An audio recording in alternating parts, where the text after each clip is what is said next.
This episode of Off My Shelf contains coarse language and adult conversation. Listener discretion is advised.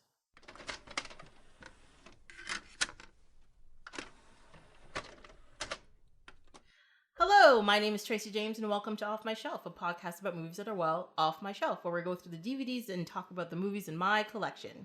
In this episode, Austin Wong is here to talk about a couple of movies about relationships. Annie Hall, and away we go. Welcome! Hi, thanks for having me. Thank you for being here on this lovely winter afternoon. Yes, well, it's nice and cozy in here. I'm glad you like that's one thing. I mean, this has come up on about 4 or 5 of the podcasts so far, is that people are just like, your place is warm. It makes me feel good. Thank you. It's true. And all the art, it's very nice and cozy. Oh, thank you very much. Very at home. I Chocolate know. helps. Chocolate helps, yeah. Well, I mean, I brought all the heart-shaped candy and stuff for you. Valentine's. Because, yeah, it's pretty much a Valentine's episode. Almost, and I thought yeah. it was perfect. It's perfect. Actually, it's perfect for the movies, too, because they're all about relationships. Yes, they are. Yeah. And 2 very different types of relationships at the same time, Yes. right? Yes, very different. I mean, when I was watching them, I was thinking, like, are the types of relationships based on the time period, or is it just the people? I think it's a bit of both. I think that there's a lot of 70s influences. Like, there's a lot of 70s... Actually, we can talk about when we get into Annie Hall. Okay. But, I mean, watching that movie now, which is one of my favorites, but watching it in 2019 is a very different experience than watching it Like, way back in the day. way back. Because, I mean, it's problematic for so many reasons, but just even the content itself, it's just amazing how quickly our norms have changed. Yeah, and that's the thing. I mean, well, I guess we can just get into Annie Hall right now. Sure. I mean, the movie came out in 1977, and Woody Allen was an up-and-coming director. You know, he was like the new voice of the cinematic world. And now you're like, he's a dirty old man who's really gross. Yeah. So, I mean, one of my biggest problems while watching it now was I just kept thinking about, I shouldn't like this movie. I know. You know, because he's a bad person. And that's a bigger topic too, just about what is your responsibility to art that's made by problematic men? Yes. Like, what do you do? And that's a prime example. But, like, so for example, when I went to rewatch this, and I will say, it's like one of my all-time favorite movies. Like, I've always thought of it as one of my all-time favorite movies. And such a big influence on my actual favorite movie, which is When Harry Met Sally, which you can see. I love that movie, yes. Like, it's so influenced by Annie Hall, just in obvious and not obvious ways. Yeah. But anyway, like, when I was trying to get my husband, I said, why don't you watch this? And he had never seen it before, which blew my mind. Because, like, we've been married for a while, and I just assumed that I knew him. But yeah. just clearly You obviously did not. No. Anyway, he'd never seen it before. I said, well, that's a perfect opportunity. And he refused to watch it because he said, he's a pedo. I'm not going to watch a movie by a pedo. Yeah. And I get that reflex. Yes, I totally understand. When you really think about it. And I actually, before coming here, I sort of reread up on all the stuff that he's been accused of and all the things. And it's pretty ugly. It's pretty ugly stuff. Yeah. Well, the thing is I got this movie quite some time ago. Yeah. Yeah, and one of the reasons why I bought it was just because it was a movie that, as a cinephile, it was a movie that you should watch. And it was during / before the early times when, like, all this stuff about him was coming out, you know? Right. He hadn't married the little girl yet, Suni yet, or anything. But I think there was already, like, grumblings about what's going on over here. Now he's left Mia Farrow, but, like... I mean, all the Dylan molestation accusations hadn't come out yet. And also, I mean, you know, the whole Me Too thing hadn't happened. And Hollywood and the press was really kind of titillating with things, but then otherwise sweeping things under the rug. Right, yeah. Like, people weren't getting fired from hallowed positions at that point in time. I mean, I think people were trying to, like, the Me Too movement has tried to happen several times in the past, but I think because of the abundance of connectivity, and you can actually group masses together really easily and take things down, it was easier to do now than it has been in the past. And possibly we're more pissed off now than we were in the past with everything that's been happening. Well, I think too it's because people are just like, I'm sick of this. Like, seriously? Yeah. Like, people keep going, like, it's 2019. I'm like, yeah, we're in the future. This should not be happening right now. But it's almost like we're in the 60s with some of the shit that's happening. It's like, true. We're going backwards. Yeah, and it's really shocking to me. I'm like, this is still a thing? What's going on exactly? Or this is a thing again? Yeah. Like, bringing back Roe v. Wade debates now? Oh, like, my it's God. Insane. Yeah. Like, it's all insane. Yeah, and people are some people are adamantly with like anti-abortion and all that kind of stuff, and other people are just like, because they keep saying they're pro-life. I'm like, but whose life are you pro exactly? You're not. I know. You're not helping anybody. They don't seem to care about women's autonomy of their bodies or anything like this. Anything that we've learned in the last couple of decades. Yeah. It's all being washed away in this sort of puritanical kind of uprising. Yeah. It's basically back to that. And, and the thing is, too, is they keep talking about how they keep bringing up, like, oh, it's only whores get abortions and dirty women and they deserve it and blah, blah, blah. And I'm like, but no, there's other reasons why people get it. And also, when that kid's born to a crackhead in a crack alley, you know, is that a better way for that child to live than not? Like, well, it's a big issue. We have services that can help, you know, in really extreme situations. It's just, I don't know. I feel that they don't really care about the circumstances. I think it's all motivated by this, I think, often religious-based sort of view. We're going to put religious based in lots of quotation marks. Yes. Yes. They use religion as an excuse. We'll do it that way. They use it for everything. It's true. Yeah, it's ridiculous. And it's really sad and worrisome, really. But, I mean, this is a rabbit hole we could fall down forever. Yes. To bring it back to Annie Hall, I mean, Annie Hall, I think, is one of the most deserving Best Picture winners. Like, it was so groundbreaking. It was so well written. It was packed with jokes. Yes. It was very atypical for a movie to win Best Picture. It was like, it's non-linear. Like, for anybody that hasn't seen it, like my husband, Annie Hall is about a relationship between Woody Allen's character and Diane Keaton's brilliant, kooky character, Annie Hall. Yeah. And it's sort of told in a non-sequential way. So you'll see scenes from the present, and then it'll just flash back to scenes from both of their pasts. And sometimes they interact with their characters from the past and they comment on them. Sometimes they're animated. Yeah. Like and there's also like fourth wall breaks and, you know, weird interactions and all that kind of thing. It really is I think it's a brilliant piece of work. Like, it's just so clever, and the script is funny. Yes. And the characters, I think, are very real. Like, they feel very real. And even though it skips around, I don't think you find it confusing. I think it's really, like, watching it again, even feeling like it's problematic, I just thought, this is such a great movie. It's a really well done movie. However. Okay, there's two layers. So watching it again, I couldn't help but notice that there is a lot of content that I feel is very problematic for today. Like, I mean, his character is sort of presented to be, I think that even the movie knows the main character is... He's an asshole. He's an asshole, right? But he's sort of a lovable asshole, right? Like, you're supposed to not hate him entirely. Like, I think you're supposed to, like, it's semi-autobiographical, so I think he's being somewhat self-deprecating, but at the same time, quite self-aggrandizing. Like, I think you are supposed to like him. And I remember the first few times I saw the movie, I always thought it was sad that they broke up at the end. Like, I remember thinking, they're so cute together and everything. But watching it now, I'm just like, oh my God, he's the worst. I'm so glad she left him. Like, she should never have ever been with him. Like, it was a very different experience. Like, I didn't find him charming at all. Yeah. And, like, the very first scene, like, one of the first scenes, they flash back to when he's in school, like, as a middle schooler or whatever. And, like, he just lunges at this girl who's totally minding her own business, and he kisses her. And she's like, what? And then, like, the voiceover or something like, well, I couldn't help it that I was more sexually developed at that time. It was normal for kids, but nobody did. And it's sort of presented as, like, he obviously did the wrong thing, but that he's a guy, you know. Yeah, and it also wasn't his fault, because that's just how nature made him.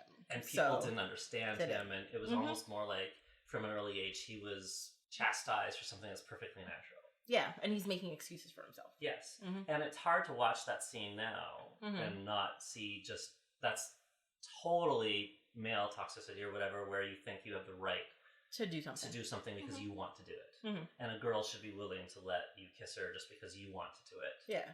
And having zero conversation. So, like, that right away made me think, oh, this is, you know, uncomfortable. Yeah. And I couldn't decide how critical the movie itself was of that scene, right? Because it seemed to excuse it so much. But the movie didn't... I think it was supposed to set up the fact that he, as a man, couldn't control himself. Yes. And then the rest of the movie was just them showing the fact that he's a man, and of course he's going to do ridiculous things because he can't control himself. And this started at his young age, and people just don't understand him. Exactly. You know? And I found, and so I did, like, I feel like the movie was critical of him in a way because it's pretty clear that he's an asshole. Mm-hmm. But at the same time, it's saying, yes, he's an asshole, but it says, that's just the natural order of things. Yeah. And we should just accept that's the way it is. Yeah, I mean, one thing, I feel like I'm defending him. I'm not defending anybody. We can defend him too. Yeah. Well, one thing I was happy about the movie is that they didn't make Annie Hall seem like it was all her fault or they didn't demonize her. No. Which is what happens with a lot of movies like this, is like they demonize the woman if the man doesn't get what he wants. They make her a shrew, or they make you want her to not be with him because she's so awful. Yes. And he could do better. Yeah. Yeah, I think, but see, that's why I think the movie is sort of wise to this whole thing, because I think she's a wonderful creation, and she's a really likable character. And she says some truth bombs that I think, when he gives her the lingerie for the birthday, and she's just like, I think this is more a present for you than for me. And it's true. It is totally true. And like, as she gets more fed up with him, like, she really stands up for herself. And she changes over the course of the movie, like a lot. Yeah. And he stays the same. He does. He stays exactly the same. Like he doesn't change in any way, shape, or form. Single thing. And like he even says, let's get married. Like at the end, when like spoiler alert, like at the end they're broken up for quite a long time. She's now living in LA. He's still in New York.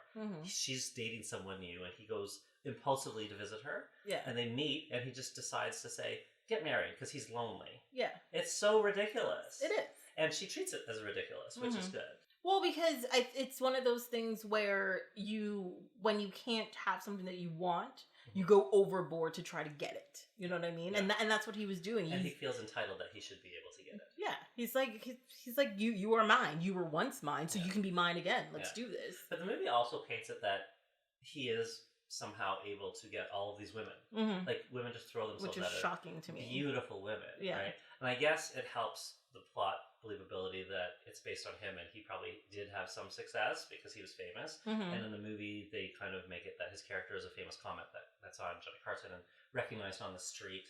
So it's not so unbelievable. Yeah. But yet, like, do you remember that one scene where he's about to go on? It's early in the film, and they're a very shockingly young Carol Kane. Yes. Which I was like, oh my god, that was like. So he has this interaction with her, which I found really kind of interesting but annoying, and he was negging her the whole time, though. Yes. So see, that's the funny thing. I actually so I had lunch with two coworkers, female coworkers, and I was telling them that I was going to come here to do this podcast, and one of them was Annie Hall, and I was just describing how he's a bit of a jerk, but it's written so that even though he's a jerk, girls like him. And I was like, this one scene, he spends the entire time kind of running down this list of cliches that he's just assuming about this girl he's just met. And then he says, how do you feel about that? And she goes, oh, I just love being reduced to a stereotype, which I thought, yes. And then he says, well, give me some words of encouragement before I go out. And then the girl, right after that, says, I think you're cute. Yeah. Like, hits on him, which I thought was insane. Yeah. And I just thought, he must have written it this way just because he thinks he's so lovable. Anyway, my friend said, he was negging her. And I was like, what? Yeah. There's literally a term for it. Because apparently it works on some women. You tell them like pseudo compliments that are really just, they're like, oh, you look beautiful in that dress, but it'd look nicer if you were skinnier, that kind of thing. I heard that it's not even compliments, it's just, you can full on insult someone so they feel insecure, and then you turn around and then they feel grateful that you're still paying attention to them, even though they're so bad and you're out of their league. Yeah. Which is unbelievable to me that could have ever worked, or that somebody would try that. That seems like... And that is something that people do. That is literally something people do. That's shocking. Yeah. And the thing is like, that's the kind of guy who does that kind of thing is the kind of guy that if you say no, goes into a rage and gets really angry and all that kind of stuff. It's not like a normal person trying to actually get to know you. So that's interesting. Like, this is a movie from the 70s, and you immediately said he's negging her. Yeah. And when I described the scene to these people that have, like, they've never seen the movie or they haven't seen it in a while or whatever, and then they're like, yeah, he was negging her, which... Like, we've all had it done to us, that's why, yeah. But I guess this has been going on since, like, I don't think that term has been around since the 70s. That term's relatively new. But it happened in the 70s, too. Obviously, so it's just a thing that... But the worst part is that scene was actually just about how he met his first ex-wife. Because at that point in time, he'd been divorced twice. before he met Annie Hall. And I was actually really surprised how old his character was and how old he actually is. Like, he was 40 when he made this, and this was 1977.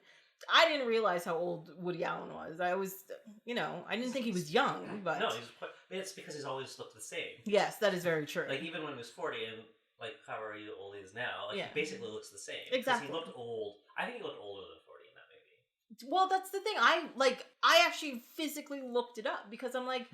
I thought he was younger, even though he looks like 40, 45. I'm like, oh no, he's probably like 25, 30. I was like, no, he's actually 40 years old.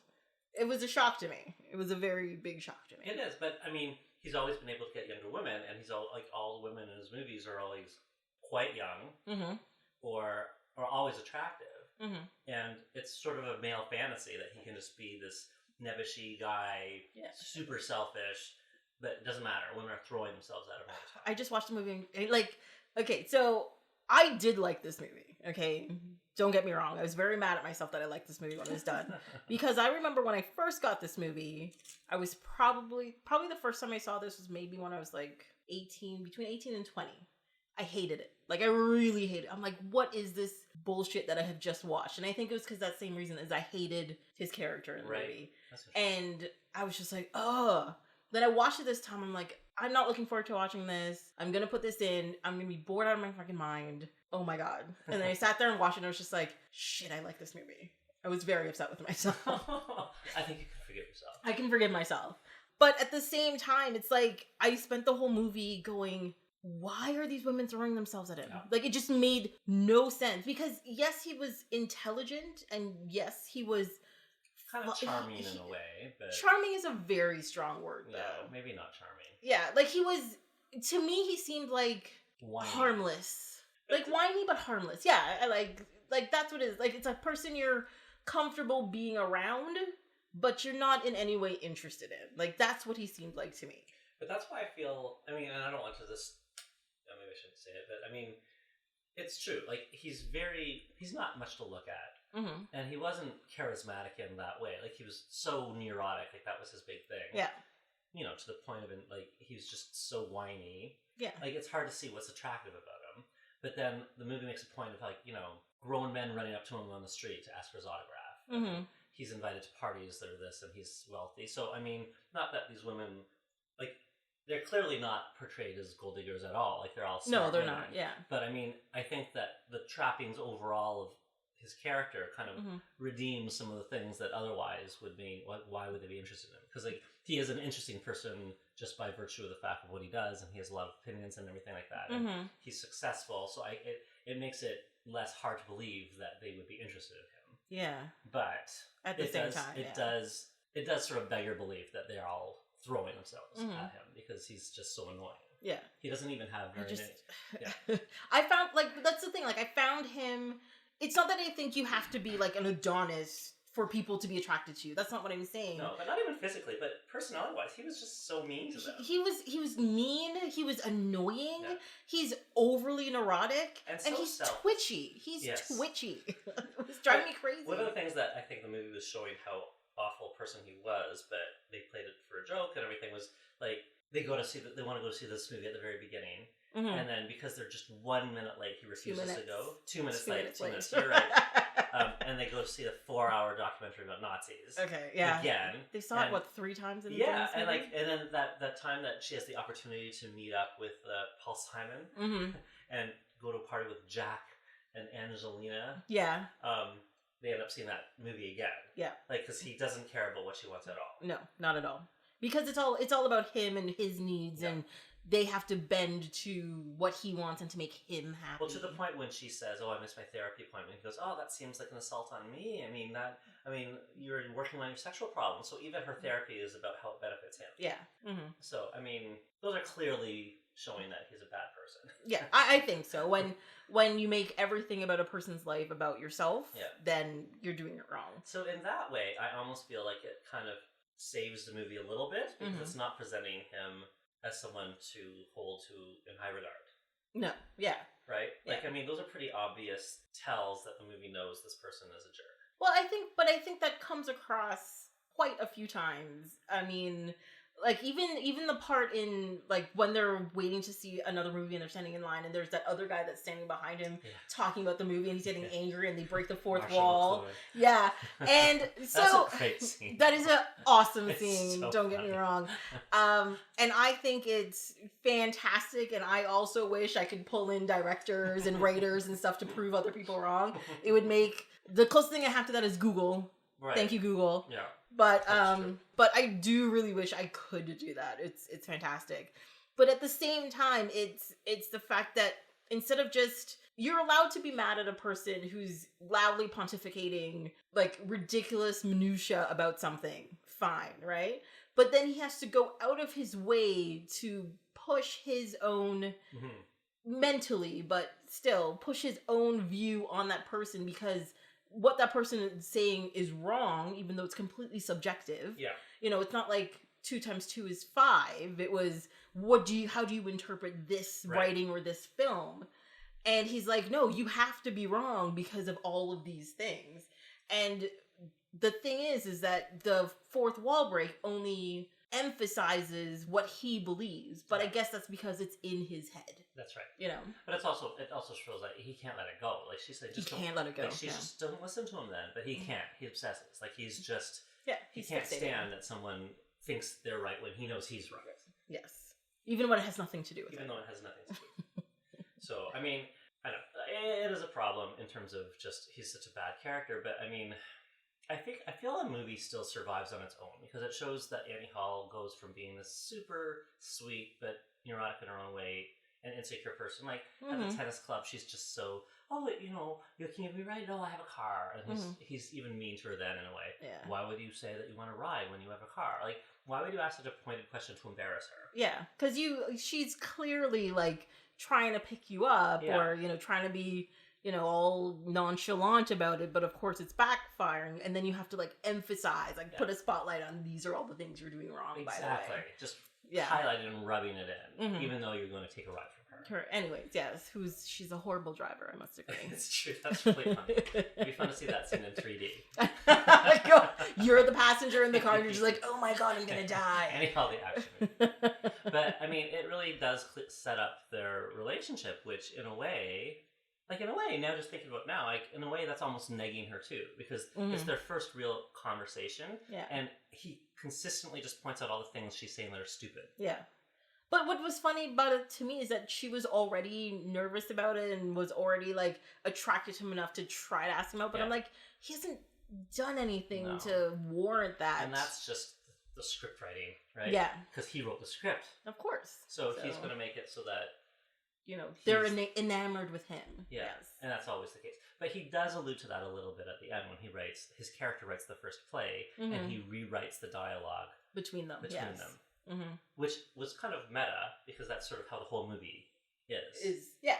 So, anyway. I mean, even talking about it and all the problems, I have so much admiration for it. And I just think it's such a good movie. Like, just in terms of sheer, like, the script is tight, the direction is really clever. And I found it really interesting that he had, like, as we all know, Woody Allen movies, he's obsessed with New York, like the city of New York itself, and the city is one of the characters in all of his films. Yeah. And he does things like the first time you meet him and his promoter or agent, and it's literally just a shot down a street and a woman who crosses the screen, and there's nothing in the screen besides a small piece of the city. And it's them walking, and they're just talking for like 5 minutes until they come into the screen. And then they stop for a second, and then it cuts to something else. And you're just like, what did I just watch? It was fantastic and amazing, but what did I just watch? Because that seems like such a real view of New York, too. Yeah. Like, it's not the tourist New York. No. Like, he just shoots... Like, all his movies are like that, right? Because I also am a bit obsessed with New York. So I love all of these movies that really show New Yorkers just sort of navigating the city and being at home in the city. But I have to say on that about New York, I found her apartment amazing. Like, she had this gorgeous, massive terrace with a view of the city. Yeah. The inside of the apartment was really small, but her terrace was just as big. It was insane. And she was like, she paid $400 a month, and they all thought that was really expensive. She said that, and I was like, I was supposed to look up what what the inflation rate that would mean, but I'm thinking that's probably like $3,000 a month now or something like that. But at the same time, it's like $400. I will move there next week. Thank you very much. Exactly. I am down for that. So can we talk about the style? Because like when that movie was released, it sparked a craze of women dressing like Annie Hall with the ties and the dress shirts and the hats. And it's very specific. But I feel like it works. Like when I watch this movie again, even knowing that, you know, that sparked a brief trend and this and that, and then it's faded and now it's, you know, very 70s kind of look. It just looks so good. Like it does look good. I feel like she could probably get away with it now because it is specific. It's not like everybody was dressing that way. It was Annie Hall was so kooky that she herself decided to dress this way. That's the thing. It didn't even come across as kooky. It just came across like she has style. Yeah. And she put an outfit together, you know? And it's true. Like, the way fashion is right now, people are bringing influences all over the place. I would not be surprised if I saw somebody walking down the street like that right now. I would think it looked amazing. Yeah. If I saw a woman wearing that now. And I was thinking that when I watched the movie, and she's like, especially the first time you see her in that outfit, you're just like, I swear I'm going to see somebody in this next week. Like, it's just something that's going to happen. Yeah. All her outfits I thought were amazing. They were really nice. And I think that it was done in a way that didn't look like movie star or whatever. It looked like just a really unique person. Yeah. And that's one thing I think he does really well. Like, he made her such a rich character, even the way she looks. But even not just her. Like, I think all the women in the movie dressed very, they dressed stylishly. They did, yeah. They were stylish, but not movie star, you know? Yeah. But very New York, or how I imagine New York. Like, slightly elevated from what you'd see. No, but I just think that, I mean, it's another part of the movie I like. Because it's very stylized, but still looks realistic. Exactly, yeah. Because even the first ex-wife, or I don't know, they're at like a party or something, and he wants to watch like a basketball game.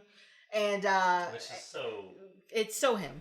But she's wearing just like the green big dress and just like the big necklace and stuff, and I'm like, that is a thing right now, people. Like, that is a thing. Yeah. So when it's coming back in style, she just looked easy and fantastic. But she looked great. I mean, she looked like she would dress for a party, but it looked like something like she would own. Like, it didn't look like a costume. Exactly. Yeah. Yeah. Like, she showed up on set and she's like, is it okay if I wear this? And they're like, yeah, sure, go ahead.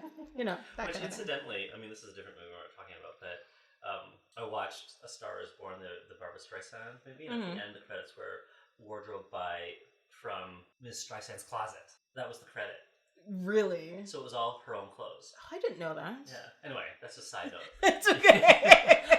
But I thought it was funny that they credited it that way. Yeah. But I actually wouldn't be surprised because, I wouldn't be surprised if in quite a few movies people just show up one day and they're like, you know what, you look good in that. Let's do that. I wouldn't be surprised if Diane Keaton had some of those looks because she's, like, knowing her as a celebrity, she's always dressed in a cool way. Yes. Yeah. Very kind of relaxed, but very updated and very pantsuits. Like, I don't think it was far off what she did in Annie Hall in some ways. No, not at all. So not at all. They consulted her or whatever. Yeah. An article with that. Somewhere. So I actually read an article, like, just before this. I was sort of reading that a little bit. Like, I mean, I tend to do that anyway. Like, when I watch, like, even a new movie, I'll Google it just to see what kind of articles are there. Anyway, apparently when they were writing this movie, they didn't really know what it was going to be about, and they were just writing about how he lives in New York, and they were writing, like, there were so many scenes that weren't involved. Oh, okay. And then it was only, and they shot some stuff, and it was, when they were kind of paring it down, they realized that the spine of the movie was his relationship with Annie. So that wasn't even supposed to be necessarily the focus. Oh. Which I think is really interesting. That is very interesting. And that's partly why it was edited in such an interesting way, because they had so much footage. And they just wanted to, like, throw some extra stuff in there. But I guess when he was writing it, they had a lot of subplots. And one of the subplots that they ended up throwing away, he made into a new movie, Manhattan Murder Mystery. God, really? Have you seen that movie? Yes, I have. It's been a very long time, but I have seen it. I love that movie. But if you watch it, or, I mean, just thinking about it, it's totally him and Annie Hall. Like, Diane Keaton's in Manhattan Murder Mystery. This makes... No, I have to rewatch... You're killing me here. You're killing me here. I want to watch it too, because it's just like... But I remember at the time thinking, oh, she's very ditzy like that Annie Hall way. And it's because it was written as part of the same movie. Yeah. Isn't that fun? Interesting. Yeah. Oh my God. Like, it's almost like a Woody universe. Cinematic universe. But he has made his own little universe, though, because a lot of his movies connects with his, like, they go back to him growing up or his stories and that kind of thing. They're all very sort of semi-automatic. Yeah. Autobiographical. Well, that's the thing. Like, one of his other movie that I really love is Radio Days, which came out quite a few years after this, and it's really about his childhood.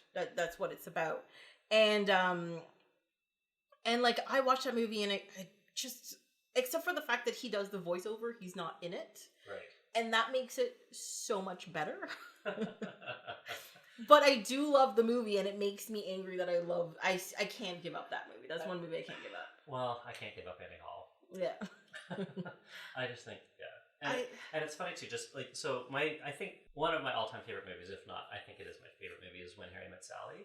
And just watching Annie Hall, and I've always known it's clearly influenced by Woody Allen, just like the title cards were very classic Woody, just the simple lettering and everything, and the music and the fact that it's in New York and everything. But there were so many nods clearly to Annie Hall. Like, the main theme song, I would say, of When Harry Met Sally is It Had to Be You, which is like a song that is in Annie Hall. Yes. And then there's a scene where they go into deli, and, like, you know, the famous deli scene, not the orgasm part, but where Harry is ordering, saying, I'll have the number 3 or whatever. Yeah. And then Sally's like, I'll have this, but I want this on the side. And I want this, but if it can't, and I want it heated, but if not, then on the side. And it's like, there's basically that same scene in Annie Hall where Woody Allen orders, like, I'll have the pastrami sandwich. And then Annie Hall says, I'll have this sandwich, but I want this with pickles in this, and I want on this bread. Like, it's this long, he kind of looks at her. Yeah. I feel like they just updated that scene. It's almost You're killing me right now. Because I've never noticed that before. And then there's a scene where they go into a bookstore, and they're just talking about the different types of books, and it's like, that Harry Met Sally, they have that whole scene of thing.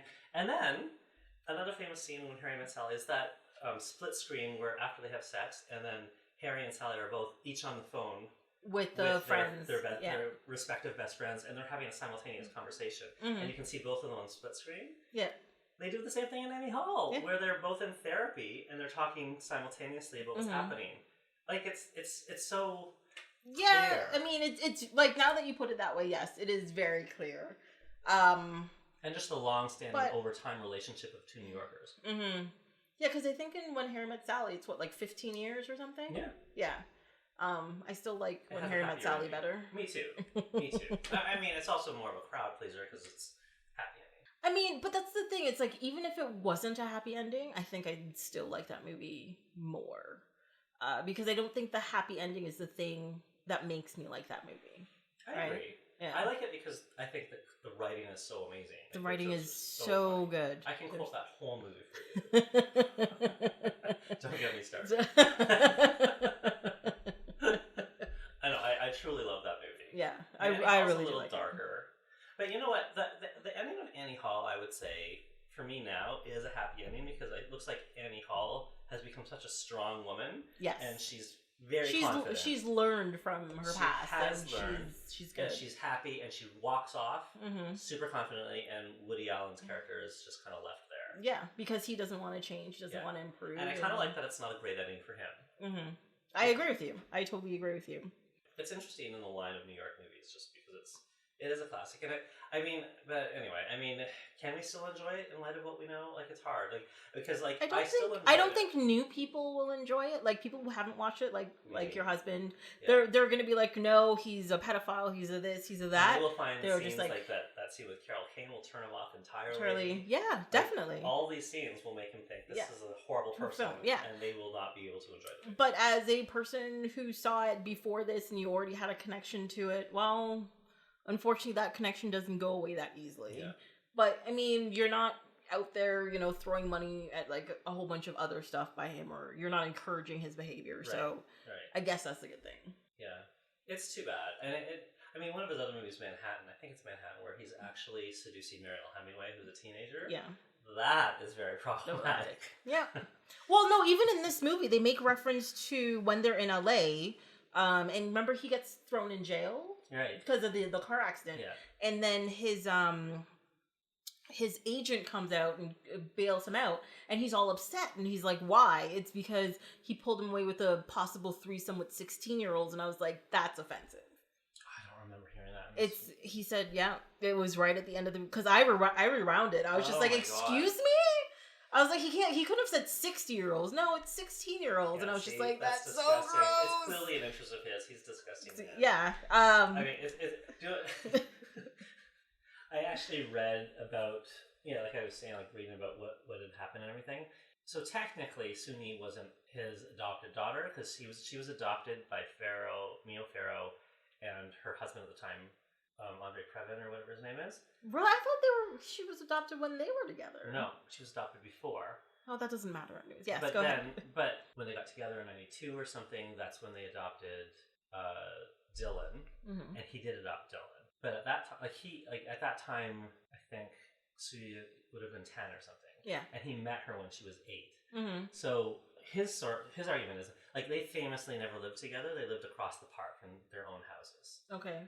So Suni would say it was like that was her mom's boyfriend. So it wasn't like he fathered her or had like lived in the house with her. Like they always had their own apartments, separate. Yeah. And he would always say, I hardly ever saw her. And then when they got together, allegedly, like he claims was when she was 21, like an adult. But then you read other quotes about how he would say, I really helped turn her life around. She was an orphan, but he gave her opportunities. Like this is when she was a kid. So clearly he took credit for turning her life around. So there's some relationship there going on there. And he was with Mia, who was her mother, and he adopted her, stepsister or whatever you call it. So clearly there was a relationship. But that's the thing, though. So, no matter which way you look at that, it's gross. It's gross. Like he met her as an 8-year-old, and then he married her. So that's. But she was his partner's daughter. Yeah, but that whole thing just reminds me of the whole Celine Dion thing, and she got married to her agent or producer or whatever he was.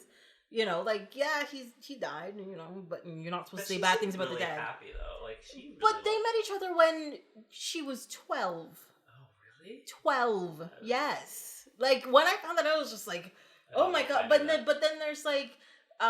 He was talking about something and he's like, yeah, when I first met her, I fell in love with her right away and all this kind of stuff. And like, I'm not saying he did anything to her when she was 12. All I'm saying, it's still very gross. And it's stories like that I'm just like, oh, And that's the problem. Like even if he didn't technically adopt her and even if he didn't technically this and that, he met her when he was 8 in the context of she was his stepdaughter. Yeah. Really. Yeah. It's still gross. But this has been happening in like Hollywood with famous people for a very long time. I mean, you think about, of course, in the news right now, there's R. Kelly and the whole Aaliyah thing. Yeah. They met each other when they were like 14. She was 14 and they allegedly had a secret wedding. You go back to, who's the great Balls of Fire guy? He married his 13-year-old cousin. And, there's stories going all the way back, but because they were famous men, people are just like, oh, he's allowed to do whatever he wants to do, right? Yeah.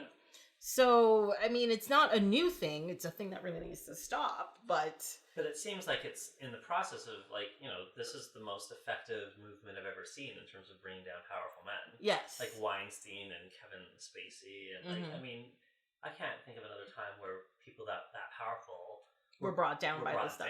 Yeah. Yeah. Yeah, because they're actually, people are making sure that they are being responsible. But I think the other side of it is the fact that before it didn't make as big as a monetary impact to a lot of these companies. Yeah. But now they know, they're like, oh, we're going to lose $35 million on this picture if this person's in it. We're going to fire him, We're going to boycott and protests. Yeah, so I mean, they get to say like, oh, we're being, politically correct in doing this. Where it's really like, oh, we're going to lose some money, let's just get rid of him, Yeah. So I'm not saying it's a bad thing to get rid of him. All I'm saying is it may not be the same reason you think it is. Well, that's all I'm saying. Yeah. That's all I'm saying. Yeah. Anyway, I feel like the movie does hold up, but it's unfortunate that all this excess stuff around it is probably going to mean that people won't appreciate it or be able to enjoy it anymore. Yeah. I feel like every time I watch a Woody Allen movie, though, I want to move to New York again. Mm-hmm. Like, it's just, there's so much happening there all the time. The thing is I am not a big fan of New York. Oh my god. I that's the thing. I get why people like New York. Yeah. I understand why people like New York. That's really cool, There is a lot of stuff going on and there's lots of opportunities and everything. Yeah. But it's just a bit... I'm not a country person or anything. I'm not like a rural individual. I'm not a big fan of suburbia. Right. And I like being in a city. But New York is a bit too much of a city. Like, it's just too congested and there's just, there's too many buildings. There's dense. It's very dense, yes. There's so many people, and it's true. Like, I mean, there's so many vehicles. Like, crossing the road is always a bit of a clusterfuck. I mean, it's just, And I don't find the city is enough for me to be like, this place is great. And it's not the old, like, oh, New Yorkers are mean and, you know, blah, blah, blah, blah. No, they're fine. They're like any other city, whatever. Yeah. It's really just the makeup of the city that I'm just like, I'm not that big of a fan of it. I don't feel that way. I just think, I hear what you're saying, but for me, New York is just like the ultimate city. Because it's just, it has every kind of industry that I really like. Like, I mean, it's ground zero for really interesting, good theater, I think. Like, there's obviously Broadway, but then there's off-Broadway, and then there's off-Broadway. Like, there's just, at any given time, there's a million really interesting plays happening. Yeah. And there's also, like, I mean, if you're interested in celebrities, there's always stars starring, like, movie stars going to do plays and things, right? And it's really interesting. Just so many people that are doing interesting artistic things. Yeah. But plus, there's so many good restaurants. Yeah. And I love restaurants. And there's so many good shopping. And there's just so many good museums. Like, it's got everything. Everything I like is there. You're pretty much talking about Toronto as well. Yeah, but not on the same scale. It's not on the same. I agree. It's not on the same scale. But believe me, I love Toronto. You can find that stuff. You can, and I do. Yeah. Like, I go to plays. Well, less with Maddie, but I mean, I still go to plays a lot. And there's good restaurants. I mean, it's true. There's a lot of stuff, but there's just more in New York. Yeah. But that's the thing. It's like, I don't need more. I just need enough, you know? Yeah. Like, enough that I can try different cuisines that are really good. Yeah. I can go see a play if I want to. I can watch all the movies I like. I can walk down the street, you know, without getting stuck behind hordes of individuals. And I'm not talking just about, like, Times Square and stuff. I mean, it happens in, like, Soho. It happens in Brooklyn. It happens all over the place. Yeah. And my other thing is that I find New York really dirty. It's kind of gritty dirty. But I don't like gritty dirty. I don't like it. I'm used to a certain level of cleanliness, I think, that I've gotten used to. And it frustrates me. Toronto is New York run by the Swiss because it's so clean. Yeah. People always get shot. They're like, how did they clean up so quickly? You know, they'll have a parade and like half an hour later, there's no indication a parade happened because they've cleaned everything. It is true. I appreciate that. I mean, I love Toronto. It's just New York has a bit of a romance about it. It does. It does. Like, you know, basically every movie and TV show takes place in New York. Yes. And it's filmed in Toronto. Yeah. I don't like the ones that are filmed in Toronto as much. I like when you can tell it's New York. Yes, yeah. There's so many movies out there where, like, you see it, I'm like, oh, that's this place and that's that place. There's a continuity error. They're driving down one street and they've shown completely different sides of town. Like, this is crazy. It is funny, though. There's so many things that are filmed in Toronto. And to me, I don't think Toronto looks like New York at all. Like, I don't think so either. It's such a different feeling. But it's just a big city. Yeah. But and they get like tax credits and stuff. Yes, it's fine. Yeah. There's all those reasons. So with Annie Hall too, like there's a couple of things I noticed in the movie. Very young Christopher Walken. Yes. I completely forgot he was in it as her brother. And it blew my mind. I thought it was hilarious. I thought he was fantastic. Because I forgot too. And that first scene when they're at dinner, I'm like, that looks a lot like Christopher Walken. And then I didn't know if he was just going to be a bit player. And then there's that one funny scene with him. Yeah, he's like sometimes I like to turn think driving at night. And there's headlights coming my way. I think I'm gonna turn into it. I'm like, what? And I love that he just has that one scene, and then there's a payoff because he's driving into the yeah, and he's freaking out. Like he's totally freaking out. But he's already Christopher Walken. At that point in time, yeah, it's clearly him. The funny thing is like that actually got me into like a rabbit hole of like looking at stuff online. And apparently that whole, you know, it's not really like a death wish or anything. Apparently that's a very common thing for people. Impulse? Yes. Yeah. What's it called? It's called, I found two versions of it. It's called The Imp of the Perverse. You can be touched by the Imp of the Perverse, which is actually named after some Edgar Allan Poe short story. Or it's The Call of the Void. Ooh. Right? The Call of the Void usually happens if you're at like yourself off a balcony. Yeah, that kind of thing. Or like you're in the Grand Canyon and you want to jump off. It's The Call of the Void.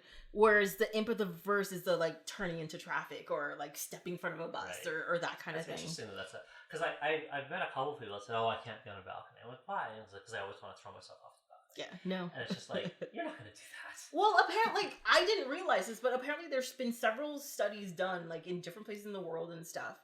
And so what it turns out, it's apparently like a mental misinterpretation of a fear reflex. Right. So it's like your body is imagining this horrifying thing happen to keep you from doing it. And then you think that that's what something that's what you want to do. Yeah.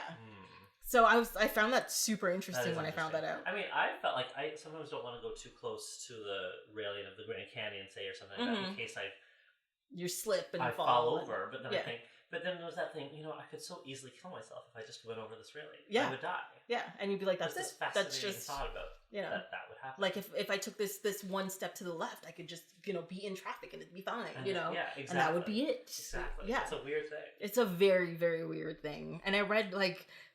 The worst part is as I was looking at this stuff at work during my lunch break, and you don't want to look up this stuff. People think you're really weird when that happened.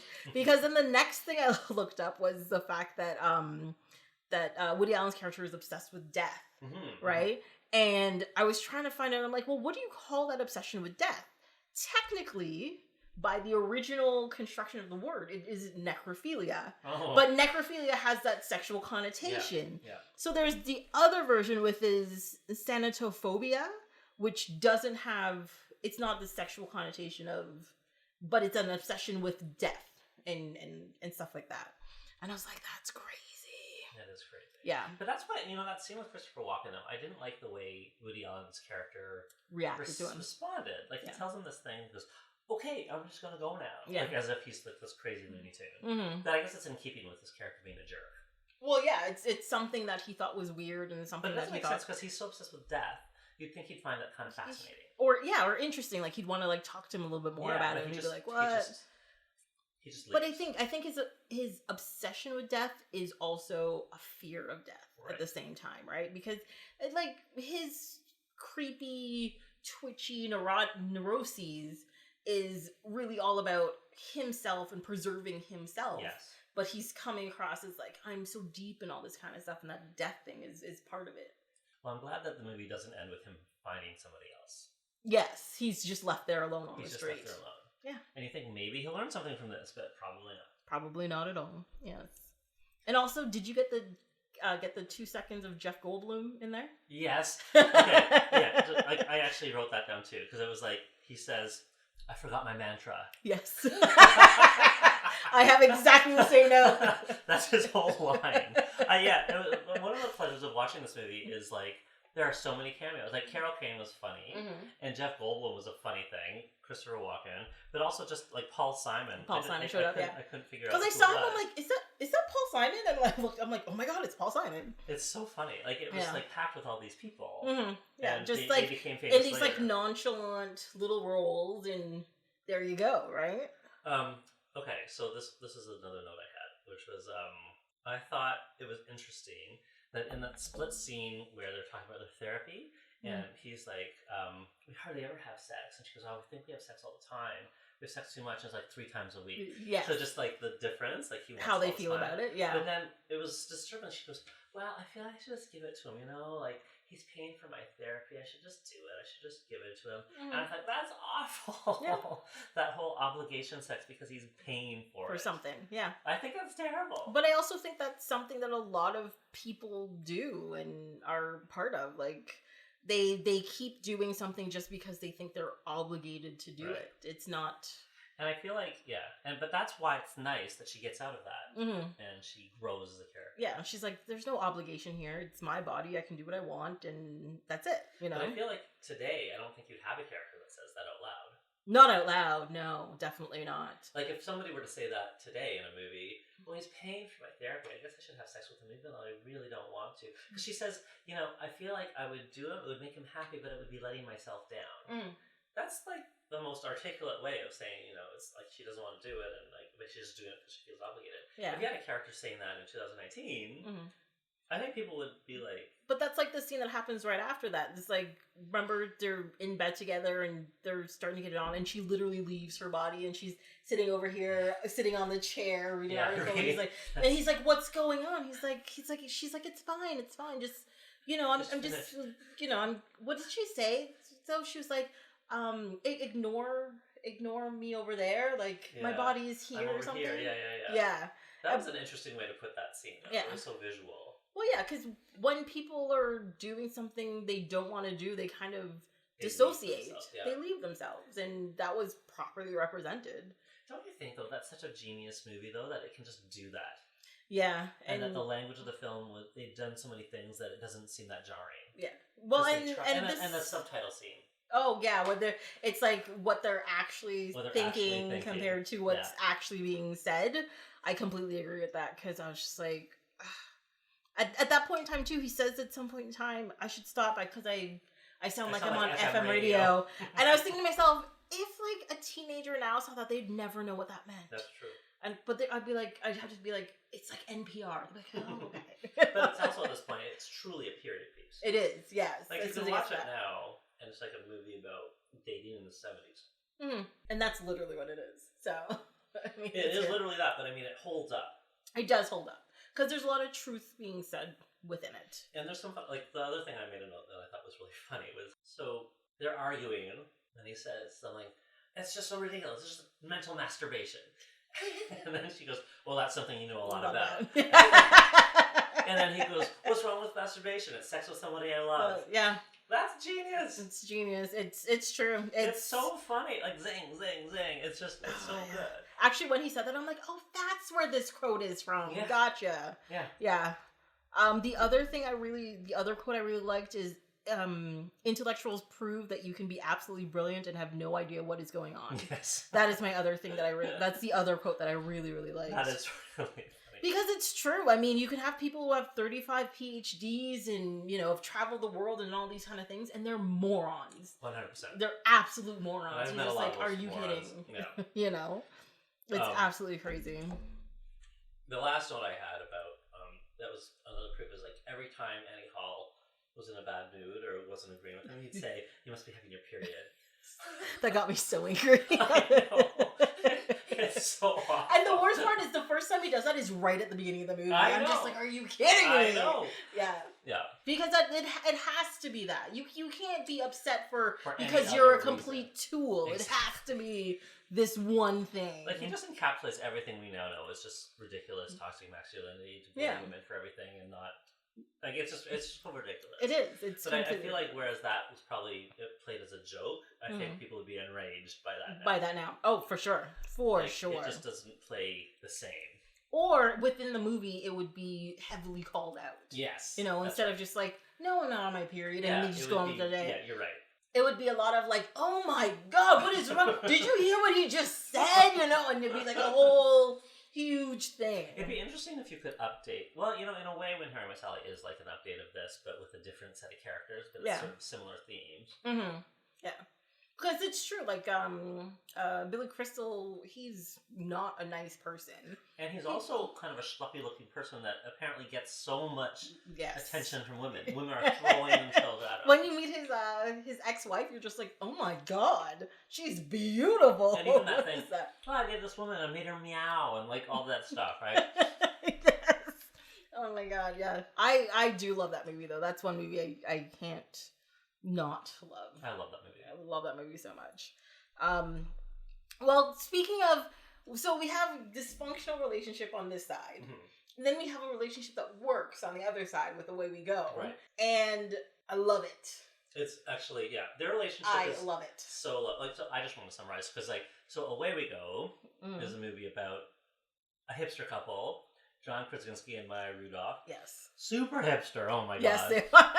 But this really nice hipster couple, and at the very beginning of the movie, she's already pregnant, like quite pregnant. Yeah. And then his family, his parents, who they moved to Colorado to be with, have decided to selfishly go to... where they are? Colorado? Denver, Colorado. Oh, I was not paying enough attention then. So the parents decide to move to Antwerp.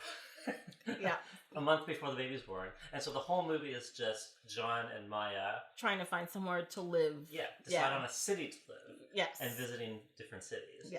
And I thought, what a cool premise for a movie. Yeah. And they do such a good job with it, too. And honestly, Maya Rudolph, like, she's always one of my favorites on SNL. She's so funny, and she can be so...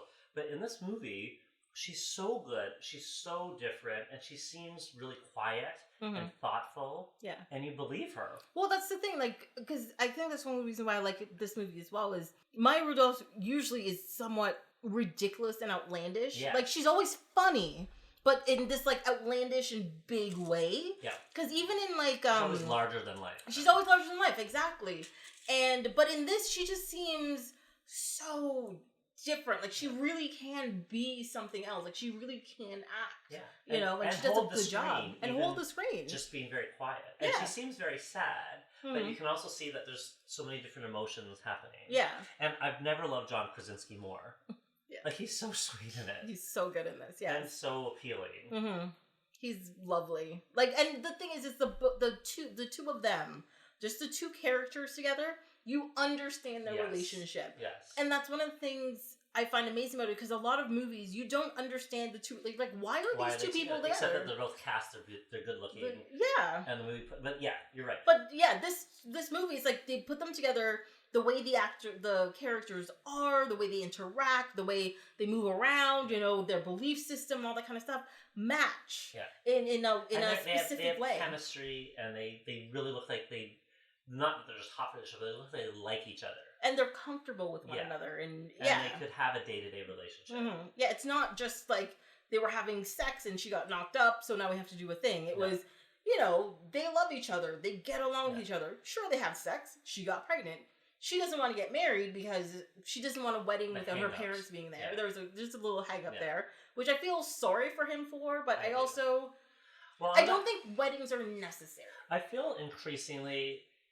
It seems like younger generations than me think that weddings are not necessary. Because when I talk to friends that are in long-term relationships, a lot of them have no plans to get married, or they specifically don't want to get married and they don't care. When I was growing up, it was like, if you're in love, you get married. If you're going to be together, you should get married. Yeah. And even as a gay man, like, I was so thrilled when I found out that we could get married because I always wanted to get married. Yeah. So I found that if he wanted to get married and she didn't want to, I personally don't really relate to not wanting to get married. I understood why she was saying that. But also, I thought, you know, if you really love him, and like her whole art, like, I mean, the main thing, I guess she didn't want to be there with her parents, couldn't be there, but she would often say, it doesn't matter, I don't see the point. Like, she kept saying, I don't see the point of it, right? But if you don't see the point and he really wants it, then why wouldn't you do it? I don't know. It depends. Yeah. Like, and you have a child. Yeah. I feel like a lot of people that don't care about marriage one way or the other, they will sometimes get married when they have a child, just so that's easier legally for understanding things. Yeah. But she specifically did not want to, even though they were having a child. I mean, like, personally, I understand her point of view. I think it's fine. And I understand, like, I think the reason why she's at that point where she's like, I don't see the point, is because she has this hang up with her parents not being there. And that hang up with her parents not being there makes her wedding day a sad day, not a happy day. Right. And I think that's what her biggest problem is. But don't you think, I mean, I guess, at some point, can't you get over that kind of thing and move on with your life? Because it seems a bit like you're never going to get over your parents if you can't do this, take this step because they're not here. But that's what I think the end of the movie suggests, right? When she goes back to her childhood home, they decide to move there, and she sits down, and she hasn't been there since she left and her parents died. Right. She doesn't talk to her sister about her parents. She doesn't do anything with her parents. But she went back into that home, and you could see the want to cry and the missing and all that kind of stuff, and the times that she's lost. Yeah. But I think as that end scene is her coming to a certain realization, coming to an acceptance of her situation. And I think once that part is resolved, which I think it would be in their life, with her accepting being there, that there is definitely a possibility for them getting actually married at that point. You know? Actually, that's a really good point. I hadn't thought of that. I think that's a nice way to interpret that. Well, I think that's the thing, is she's out there trying to find a home like she remembers as her child. But she doesn't want to go home. But So one thing I will say, like, I loved their journey. I thought it was fun, but it seemed a little random how they were choosing things. Like, I mean, it was like they have a friend here, but her ex-boss is there and everything, and they check it out just to see if they want to live there. It did feel a little like haphazard. Yeah. Like, you wouldn't make a huge life decision based on this one person that you know that's there or whatever. I mean, maybe you would. I don't know. Yeah. But it did seem weird that she has this truly gorgeous house that she apparently just owns. It's a gorgeous house. Yeah. It's huge. It's beautiful. It's got this gate. It opens onto the water. In the middle of nowhere, though. Well, I guess so. Because where is that? Is that like Panhandle? Florida Panhandle. Okay. Because I was actually thinking the same thing too, because when she talks to her sister, she's like, yeah, we've got good renters and all this kind of stuff, but we're gonna sell it. And I'm like, but they have a house. Why don't they just go there? Exactly. But she explains in the movie why they don't go there and why she doesn't want to be there and all that kind of stuff. And then, like, it takes them going to Florida and seeing a life broken for her to want to go back home. Right. I guess that was the arc. I guess practically speaking, though, I just couldn't get over it. Like, when you see the house at the end, it made me kind of rethink, like, why was she resisting this? Like, honestly, they were living in a shack. Yeah. In Denver. Yeah. And then they're going all these places, and I don't know how they're paying for all these things, but, like, it just seemed weird that would be one of the first things you actually talk about to consider. That, well, why don't we look at the house? Like, I already own this house. Yeah. Well, and like, again, I think it's the pain of her parents not being there. It's and he knows this, so he's not going to pressure her to do it. But if she comes around to, like, I'll go there, fine. Yeah. You'll go, right? It just was such a beautiful house. It was such a beautiful house. It really, really was. And the fact that it opened up and the water was right there, I was like, oh my god. I can't believe that you wouldn't have just thought this right away. Yeah. I mean, then there's no movie, but I mean, it just... Like, let's just go here. Oh, this is perfect. Done. It's a 20-minute movie. Everything's fine. It's a short. And there's zero conflict. Okay, so the rest of the movie. So I feel like it's just it's a pleasure to watch. But some of the characters are so over the top ridiculous. Yes. I kind of thought, I wish... So I love... What's her name? She won an Oscar. Maggie Gyllenhaal? No. I'm talking about... what's her name? Oh, you're talking about Allison Janney? Yeah, Allison Janney. She was so ridiculously over the top horrible. Yeah. Like, talking about her daughter right in front of her and, like, just braying. You know what I mean? Like, she was... I thought that was a bit much given the tone. But the worst part about it is I've met people like that. There are people, and I think the whole point is that they wanted to show the different types of people that are out there, and you can't be subtle with that kind of thing. I guess it just seems so over the top, ridiculously bad. Like, everything out of her mouth was horrible. Horrible, yes, and that's the thing, and that's one of the reasons why they're like, no, we're not moving here because this is going to be my friend, and I don't want my kids anywhere near this. Like, she was terrible to her kids. Yeah, she is. Like, terrible. Says the worst things. They're in earshot. She's like, it doesn't really matter. Yeah, she's built like a truck, you know? Like, what? She looks like a dyke. Yeah, Jesus. She really was super mean. She was. Like, oh my god. But I love the fact that her husband was Jim Gaffigan. I was like, oh, look, you're in a movie. I know. I was trying to place him. Like, I mean, the cast of this movie is incredible. Incredible, yeah. Like, everybody. It's just amazing. It was funny, though. I mean, she's awful, but it was just... So, it's funny, because I saw this movie, you know, I think when it was released in 2009 or whatever. Okay, yeah. So, it's like 10 years have passed.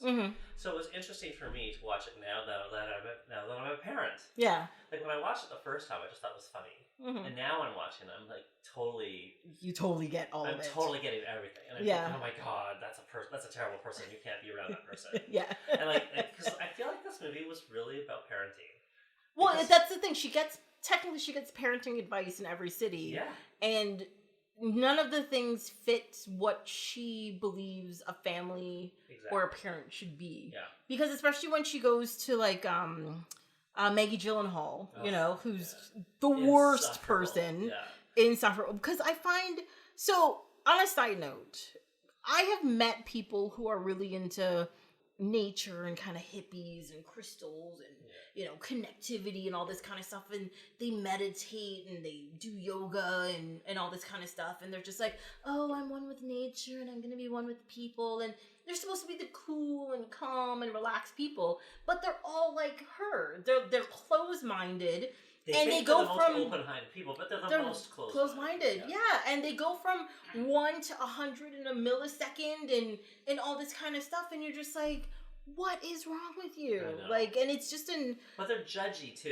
Right? They're very judgy. Like, I feel like the people that are the most like free this and everything, and I'm just about nature and everything. And you would think when you're billing yourself to be that open-minded, that you're actually open-minded to other things and less about judging. But I find that they feel like they're so much more developed and evolved than other people that they're so judgy. Yes, yeah. And they want to correct everything that you're doing. You're just like, oh, is that how you meditate? You've done it wrong. I've reached enlightenment, blah, blah, blah. And you're just like, seriously, let me be on my journey. Exactly. Just let me have this, you know?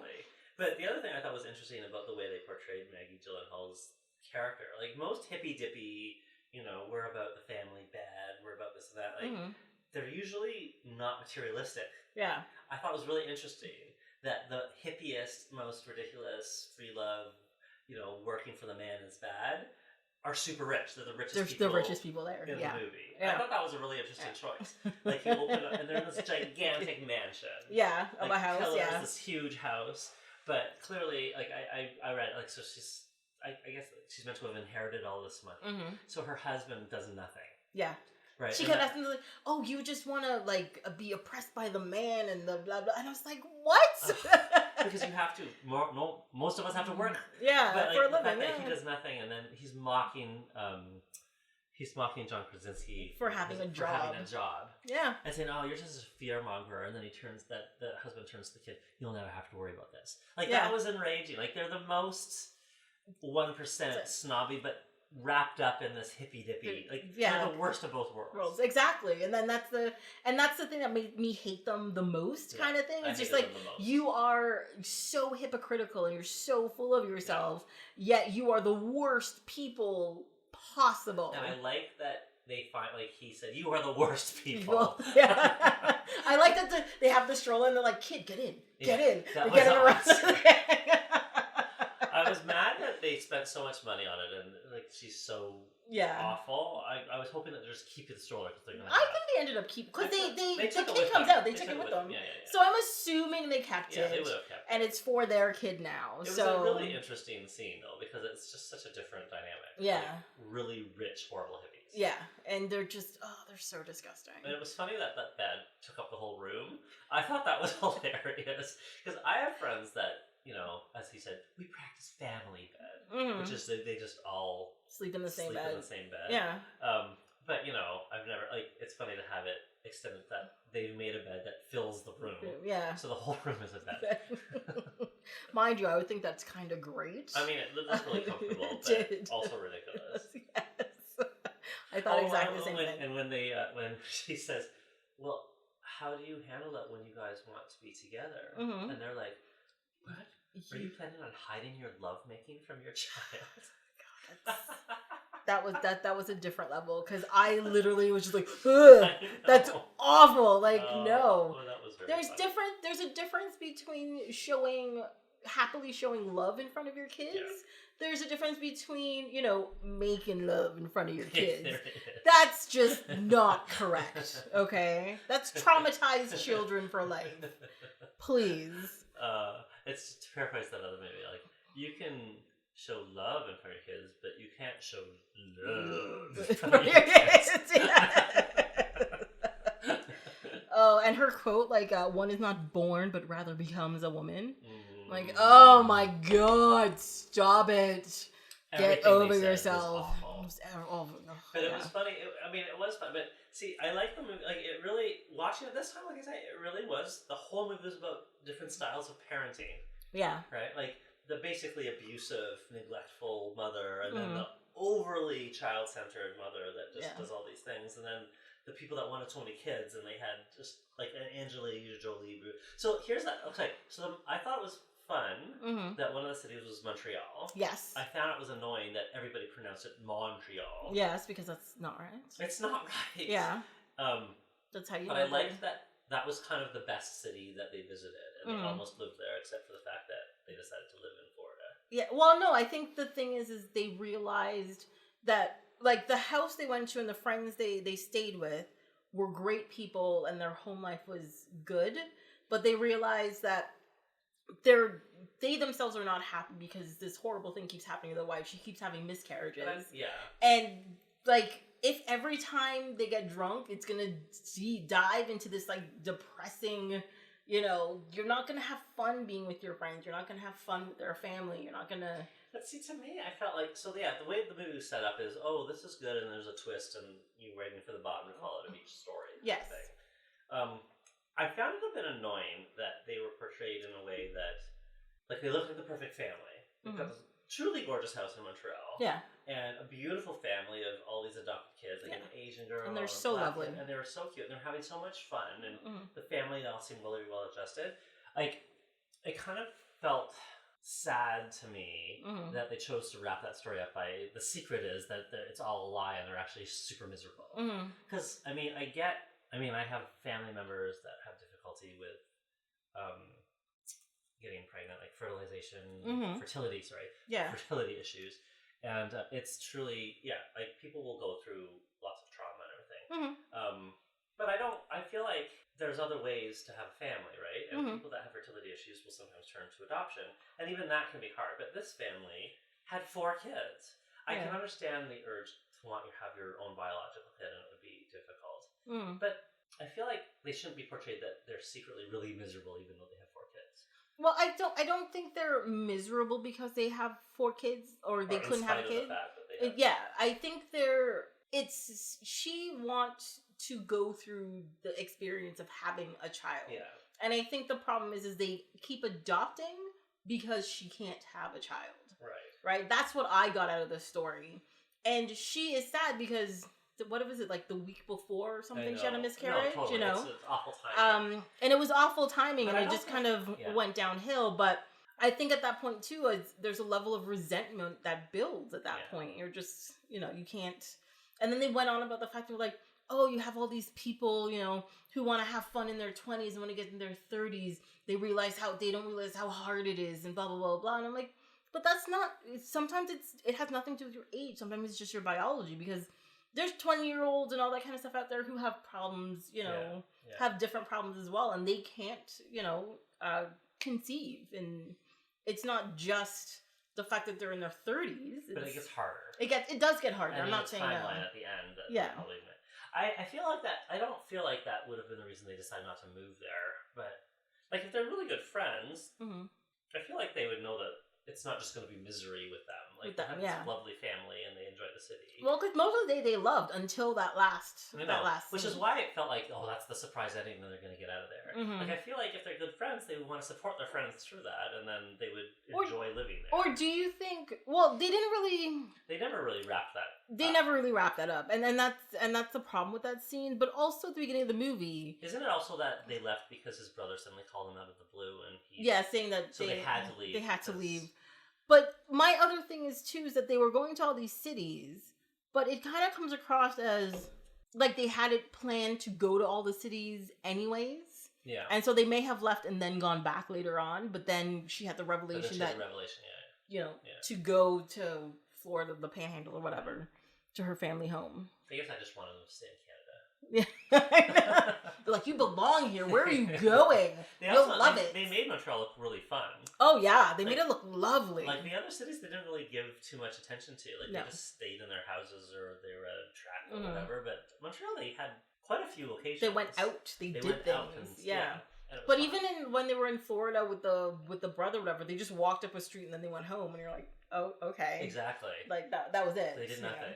And then it was putting the daughter to bed, and then him complaining, and and again another parenting thing. But now he's a single parent. He's worried about what she's going to think that she has no mother. No, but it was actually more how other people would treat her because she has no mother. Right. Because he doesn't think he's a good enough father. Yeah. I mean, in the moment, again, like, they were somehow coincidentally meeting all these people at the exact moment of their greatest crises. Yes. Yes. I just had a miscarriage. My wife just left me. Yeah. Yeah. But I mean, it heightens the drama. But I feel like, he's going to do it. He's going to be a father. He's going to be fine. And she will be fine. As well, yeah. Like, I feel like, I really, really enjoyed the movie, and I think the acting was amazing. But the one thing that kind of rubbed me a bit the wrong way, and it's probably because, like, I've adopted a daughter, and I feel like she's, like, amazing, right? And she is. Thank you. But it's also like, as a gay couple, we're never going to have a biological child. Almost like we could do surrogacy. But I mean, just between the two of us, like, we're not going to have our own biological child. Yes. It's always going to have a third party involved, whether it's a surrogate mother or adoption, right? Yes. And we decided to go with adoption. And I truly feel, I guess I'm going on to a tangent about adoption. That's fine, parenting is a theme of this movie. But, like, I feel even though, like, you know, we adopted Maddie when she was like 10 days old or 10 weeks old. Like, we met her at 2 weeks, so like, she's been with us like from the since beginning, before pretty much. she could open her eyes a lot, right? Like, she's like, she really will. She's known nobody but us, and like I feel like she's my own flesh and blood. You know what I mean? Like, I feel like I couldn't feel closer to her if I had given birth to her myself. Yeah. And Tommy feels the same way, right? And we feel like a really tight family, and it doesn't really occur to us at all that we're a lesser family than a family that's like your traditional biological nuclear family. And I feel like this movie in some way does that whole, the ultimate family is a husband and a wife. Husband and a wife with a biological child. Yes. And everything else is lesser in some way. And that always bugs me a little bit. Yes. Partly because I worry that if Maddie sees enough media that presents that to her, she's going to feel bad. And, you know, I mean, I buckle a little. I don't like any kind of media that presents alternative families as less desirable or less real or less fulfilling than a normal, quote unquote, biological nuclear hetero family. Yeah, no, I totally get it. Yes. And I don't think the movie was intending to do that, but it was kind of charting their progress about, and then it was kind of like Goldilocks and the Three Bears, like, this is too big, this is too small, this is too whatever, and this is just right. Yeah, that's how I kind of feel. And like the adoption family, they seem so happy, and I was kind of pleased that, like, it wasn't like they wanted to adopt because they were pregnant, but they just liked, like, she actually said, this is the family I want. This is exactly the family, the way they love each other, this is the family I want. And then they puncture that by sort of saying, actually, we're totally miserable and we're drinking all the time. Like, you know what I mean? I mean, and it's fair. I mean, it's not necessarily a fair comment to criticize because they just had a miscarriage and they're, of course, going to be upset about it. Yes. But just the choice of the movie to make that the final moment with them, I found a little off-putting because it's like, you don't see much of them with their kids. And you don't...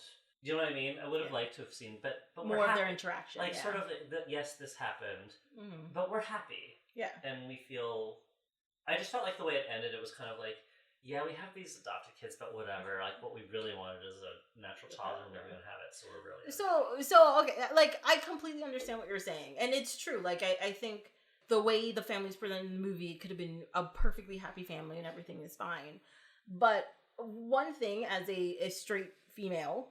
is that growing up, you are taught or told or reinforced that you have to have a child. Right. Like, it's your due. That's what you do. It's your purpose on earth. It's your purpose. And I don't think she's like the movie says, is that she loves the kids that they've adopted. She loves them as a family, and she's helped them grow as a family, and they're good people and all that kind of stuff. But to her, she has a purpose and a focus. She has to have a child. Right? And that's her main goal. That's what she wants to do. And she can't have this one thing, even though her body is literally made to do this one thing. But I completely understand your view as well, where they don't really show... Like, they show the beginning, they show the kids get the so long farewell, they get a little song. It's charming, it's cute, and they smile, and they go to dinner, and they talk about how great having a family is and stuff. But then you're left on this, like, overly sour note that I don't have a real child. And you're just like, what? You know? And it's like, that was all a facade. Like, that's how it looks like it's set up. Like, the real truth is, all we want is a natural biological child, and the rest is just dressing. Yeah. It's like we were just doing what we have to do to get through things. Yeah. I feel like I wonder if the people that wrote this movie know adopted people or were adopted or have, because I doubt they would write it that way. No, I don't think they would have. I feel like, I don't want to minimize that. Like, I know people close to me that have difficulty with fertility, and it is traumatic. Yeah. Right? But also, I know people that had fertility issues and then they adopted, right? And I, like, a good friend, and they're so happy. Yeah. You know what I mean? Like, their narrative has changed. Like, after they adopt, I mean, I'm not going to say this is everybody, but I know, I mean, the adoption community exists, so I know people that have it. And I know people that have adopted, and, like, a lot of straight couples that were in the class with us that couldn't have kids. And they adopted, and they're so happy. Like, I mean, maybe they're not telling me, but I mean, you know, they would tell me that they were upset before, and they felt like they could never have one, and now now it's such a blessing, and they are truly thrilled and they feel complete and they have a happy family, right? Yeah. And that's the ending of their story. Like adoption, having a child through adoption can fill the void of wanting a family. Yeah. So it just makes it sad when it's like, but not really. Yeah, and that's how they present it and in that's this. how they present yeah. it. So that was like a beef I had with that. Like I wouldn't want Maddie to see this and think, "Oh, are you sad that I'm not your real daughter?" Yeah. Because she's my real daughter. She's your real daughter, exactly. So it would just really bother me. Like, and that's just a beef I have now that I've adopted. I'm very sensitive when I see any kind of depiction of adoption, or like I mean, to tangent again. Like every time they show like a soap opera, like in Nighttime Soap, like Dynasty or whatever. Like one of their favorite plot twists is that this person's not really. They're adopted. They're adopted, da, da, right? Da. Or they have a biological sibling that they never knew about and that they were adopted by another family, and then it's the long lost brother or sister, right? Oh, you're talking Grey's Anatomy right now. Gotcha. They did that like 6 times in that show. I was like, what? Right, it's true. And they did their best to do. But then when the character shows up, they always present it like, well, now you're home. Yeah. Right? Like now you're back to where you belong. Yeah, you were lost before, but you're our daughter. And then it's like, and then that adopted person or totally says, oh my God, now I'm finally here with my mom and my dad. And they ignore the adoptive parents. Like it's just some sort of stopgap on the way. Yeah. That infuriates me. And it's really frustrating. Because it's not the case, right? Like, I mean, that's not the reality for the overwhelming majority of people, like, that are adopted. Like, they bond with their adopted parents. Like, those are their parents. They're not, like, when they meet the birth parents, it's not like, thank God I'm home. Like, it's not. Yeah. I mean, maybe happens, but that's not. But it's not always an instant connection. It's anger and it's neglect and exactly. But also, it's not. But just the biology doesn't overrule a lifetime of raising a child, right? Which TV likes to do just because they think they reinforce that perception that biology trumps everything. Yeah, and that really bugs me. Yeah. Yeah, no, and I think it's rightfully so. Yeah. And, like, they do have stories out there about, like, horrible adoptions and all that kind of stuff, fine. But there's also so many stories about good adoptions and happy homes and all that kind of stuff, and where kids are like, no, these are the people I know as my parents. Yeah. These are my parents. Yeah. Like, I don't care if you say I'm adopted. These are my parents. Exactly. It's fine. I mean, your parents are the people that raise you. Exactly. Your biology may be somewhere else, but I think the people who raise you are your parents. It is true. And so anyway, like that's this, like whenever I watch a movie about parenting now, like as a parent, I completely have a different take, different view, and analyze it. You're like, how is this presented? Right? So, like, all the scenes in here, I was like, those are terrible parents, or I would never do that, whatever. And that scene, I loved it, and then I was really put off by it. Yeah. But anyway, I mean, it was an interesting scene to show, and I would have loved to follow up to see that they're actually happy. Yeah, that's the thing. Like, I think if they did, like, the next morning before they went to the airport, they showed them waking up with the family or something to show that they actually feel fulfilled. Yeah, that they actually feel fulfilled. Like, they're in a sad point right now. Exactly. But really, in the regular day, they're like, no, we're good. Yeah. Don't worry about it. Yeah. I completely agree with that. That's about right.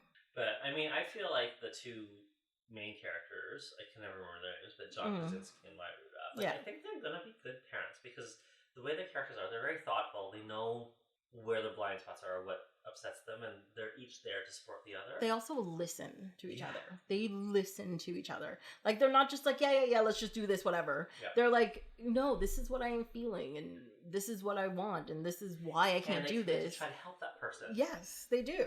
And it's, like, they really do. And I think that...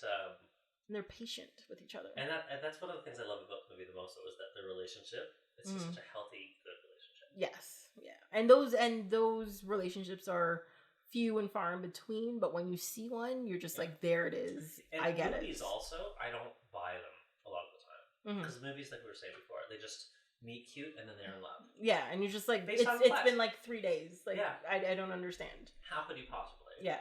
But this, it just looks like a lived-in relationship, and you really believe them. They've been together for a while. They know each other. They talk to each other. They like each other. Yeah. They have fights. Yeah. Resolve. And I did like the last scene on the trampoline, where they're kind of giving vows, and in a way that was like their marriage equivalent, because will you, if I die before, tell him that I died trying to save the world from whatever? Or save like orphans or whatever. Yes.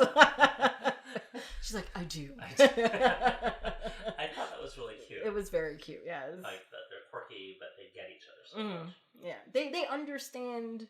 They took the time to know each other. They took the time to understand, and they take the time to further and foster their relationship, you know?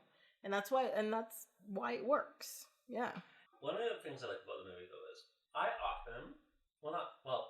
like the idea of imagining different lives. Like when we visit like Paris or LA or whatever, I think, what would it be like if we lived here? And I just enjoy thinking about what street, what neighborhood would we live in? Like, let's live in Saint Germain.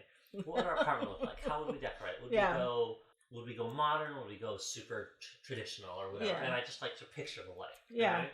When we went to Spain last year, like we rented an apartment. It was this gorgeous modern apartment, beautiful view, and I remember thinking, I could totally live here. I could do this. It's Totally amazing. do this. And I just like, and we would walk around and say, this would be our local. We'd come here to this Italian restaurant all the time, and this is where we'd buy our groceries. And because we, like, you know what, it's just fun to try on a new life. Yeah. So this was the point of this movie, so I kind of thought it was fun. They're shopping for a life. Yeah, and that's what just they do. Kind of looking at the cities and everything, and it's something that I kind of like. I'm not going to do that. Like we're very settled here, but I mean, I do like the idea of just sort of trying on a new city world. Yeah. Well, I mean, I think that's what's great about the movie, and I think pretty much everybody thinks about it every once in a while. If I wasn't tethered here, for all the where would I go? You know, what would I do? Like, if I could do something else, where would that be? Exactly. And it'd be amazing. It's a fun thing to think about, and so this movie's like wish fulfillment in the sense that these characters apparently are somehow independently wealthy enough that they can literally just on a dime travel across the country. Well, I mean, he works off of his phone. And she does medical artwork? I couldn't really, something that she can also work on the road. Yeah. So, like, I think they're just both self-employed, so they really can just... I mean, that's the movie magic part of it, too, where two freelancers are flush enough that they can literally just travel around. Yeah. Constantly. I did freelance work for a while. I couldn't do that. No. So, with a baby on the way. Exactly. And no worries. No worries at all. Well, I mean, they had a free house, so... Well, that's the thing that they came back to. Like, you have a free house in a gorgeous house. Like, why wouldn't you just go there? Like, what were they going to do when they went to Montreal or whatever? Like, whatever, yeah. And they have to, like, find a place, get settled there, pay but they for never... stuff. Like, the movie was just... Like, it seemed exclusively they were going to make a decision based on how they liked the friends that were in the city. Like, it never... Like, they never talk about money. No, they didn't. Talk about they never the talked about money at cost all. of each city. That's probably why they never fought. So it's fine. I mean, the movie wasn't about that, but it kind of was one of those friends' apartment suspension of disbelief things that you just have to go with because they literally can just. But I also think that happens when, like you said, like when people travel. Like you went to Spain and you're like, this is really gorgeous, and I could do this, and I could do this, and I can do this. But in reality, when you get there, you may not be able to have that apartment, and it might have to be something smaller or not as nice, and it might not be in that same neighborhood. It might be in another neighborhood, and you're just like, "Ooh, this local, I don't like this restaurant anymore," and and then you realize the reality is always different than the fantasy. Exactly, yeah. But we never see what the reality is going to be until the end. Their reality is the best fantasy of all. Yeah, it's this beautiful house in this beautiful location that's for free. They just get to move in there, and everything's wonderful. Yeah. You know, it almost wrecked it in a way because it was like, this is so ridiculous. Like that they have this massive, but I was happy for them. Yes. Well, and that's the thing. Like, you like them both so much that you're just like, you know what? You do you. I like that. You it's enjoy great. That waterfront gorgeous mansion for free. Yeah, that just like these two gorgeous French double doors open out, and they just like walk out and sit down, and they're just like, oh, this is pretty. Let's stay. It is. Let's stay. It's good. It's gonna be good. I guess she does say, I forgot how beautiful this house was. So there was some recognition of that. Well, because she hadn't been back there in 15 years or something like that, I think she said. Yeah. So it had been a while. It is a lovely movie, though. Like, thinking about it, it's like there's a lot of pleasures in the different scenes. But I couldn't live in that house, though. Really? Like, no. Why? No. It's too far away from things. But we didn't really know how far it was. But it seemed isolated. Well, because they showed like the drive up and it was just like grass and land. I mean, it was more rural for sure. I mean, Yeah. Florida rural. Mm-hmm. I mean, it's not that big of a state. I bet it's not far from something. Yeah, I could live there. I mean, maybe not. I don't know. It was gorgeous though. It's gorgeous. Like that's the place I can spend like 2 weeks. Right. Get in touch with nature and myself, and do some like writing or like painting or something, and just kind of relax. And then I'd be like, now I'm kind of antsy. I gotta get up and do some stuff. Montreal house was gorgeous and big and right in the city. Yeah, I would have loved to live there. That place was amazing. That would have been a fortune. Yeah, because it was big too. Oh, Montreal's cheap. I was shocking. Like maybe less so now, but it's always been cheaper. But they've always been. Yeah, that's true. Yeah, I remember like a few years ago. I was like quite a few years ago. I was working for this company that would fly me to Montreal sometimes because they had an office there. It was in old Montreal, and close to the office there was like this gorgeous old loft building, and they happened to be having an open house because they were selling pre-construction. It was like you could design your own loft. You'd buy a floor and then design your own loft, and it was like I think like there were a few units left, and I wandered in. It was like 1,400 square feet or whatever, with original stone and arched windows and high ceilings. Yeah, and it was like $120,000. Like it was ridiculously cheap even for the time. Like I remember thinking, my God, I should buy this. It's ridiculous. Yeah, and it was like it made no sense. Like I mean, I lived in Toronto. Like, and at that time, I didn't even own a condo. Yeah. Anyway, I wish I'd bought it if I could have afforded it because now Montreal has become expensive, and that lot should be worth a lot. So much money.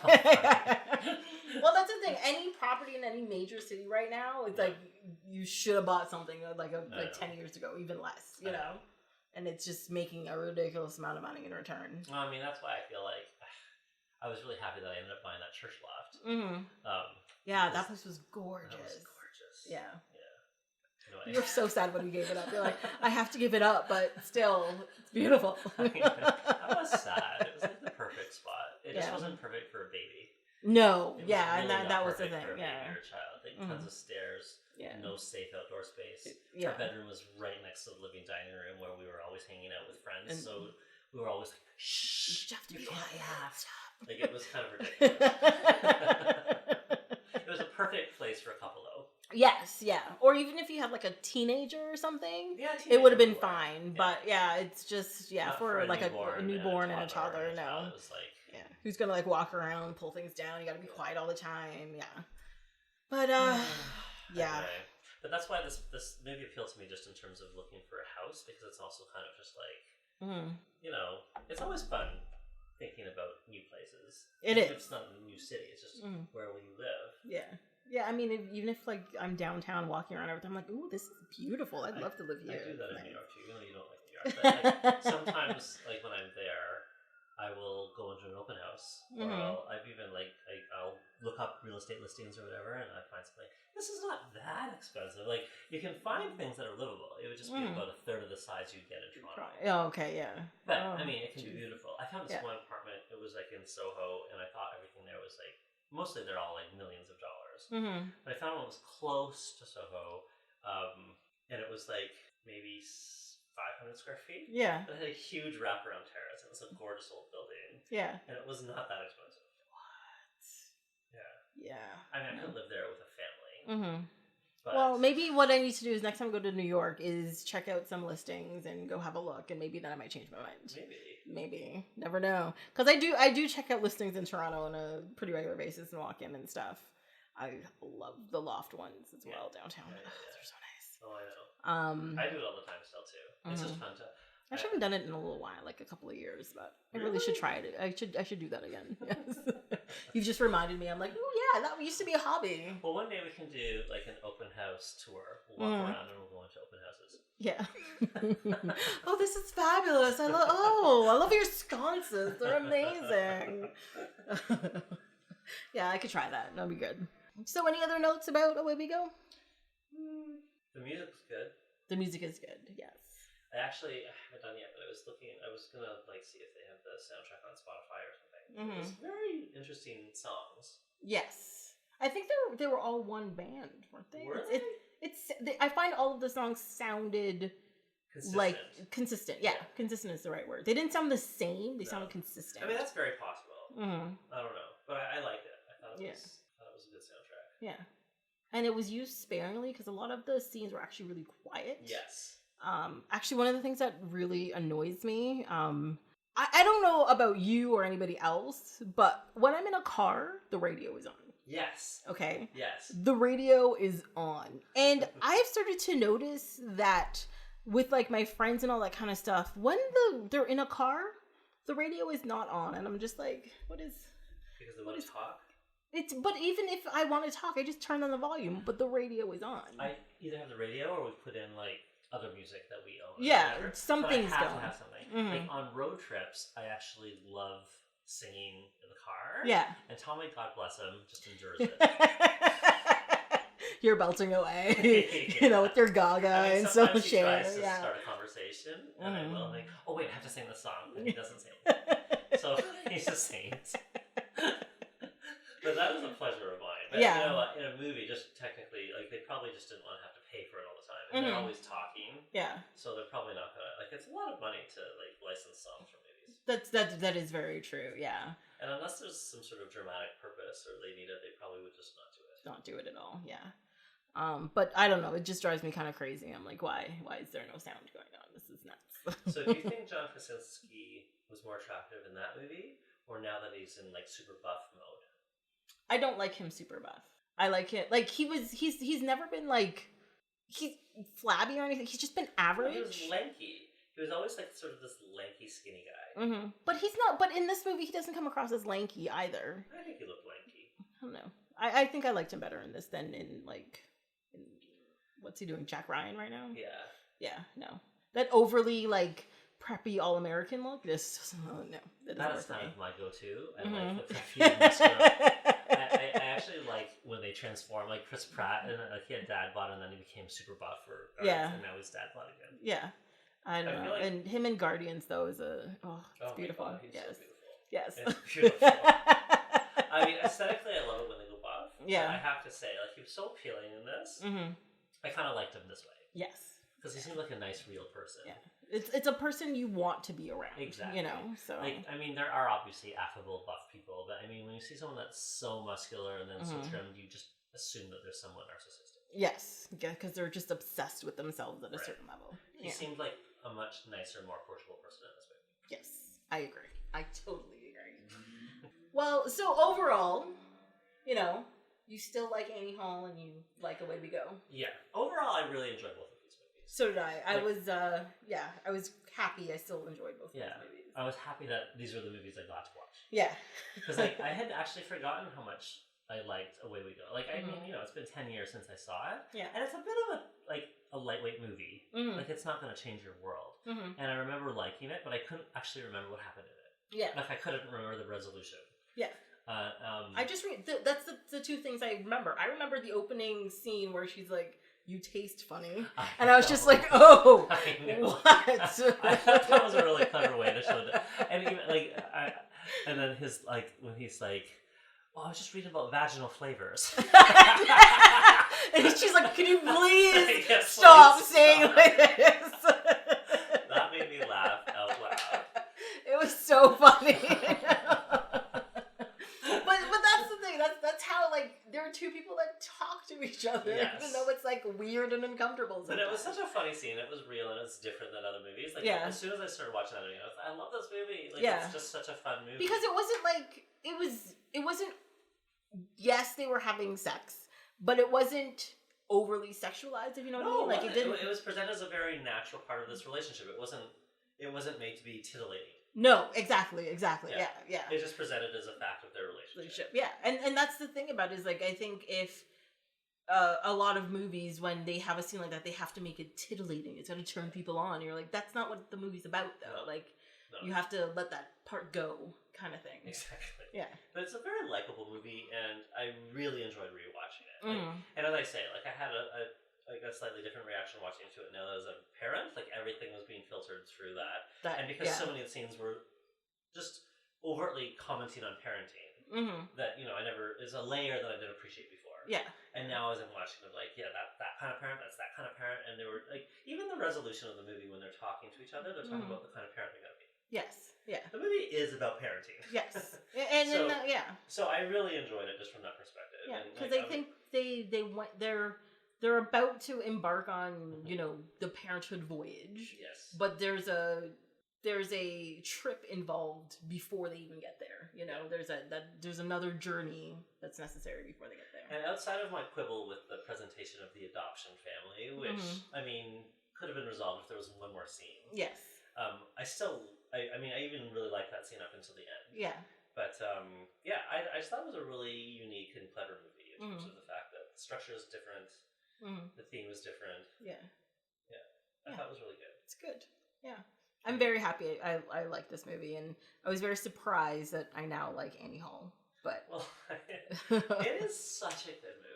It is. It made me angry. I was just like, I sat down really prepared to be just like, I still hate this. This movie's still garbage. And then I was just like, movie finished. I was like, damn it. I know. I mean, and obviously parts of it are dated, but I mean, though it is pretty self-aware of its failings and his failings. You know what I mean? Like, it's critical about him as well. It is. It is. And, you know, arguably not as much as it should be, but it's certainly not glorifying any of his behavior.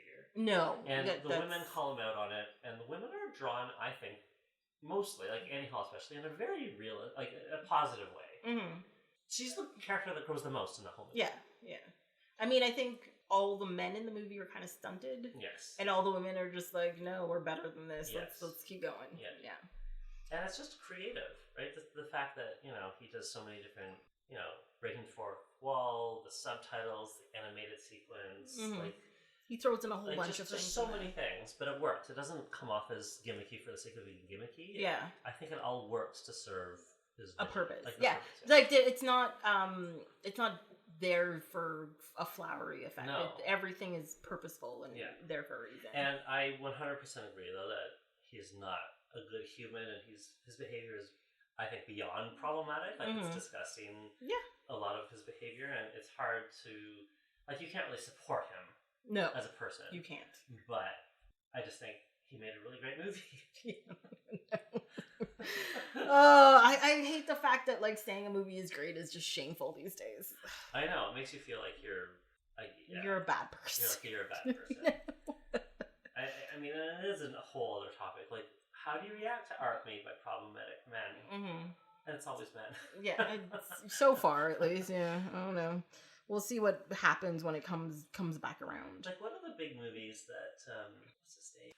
The gay director that did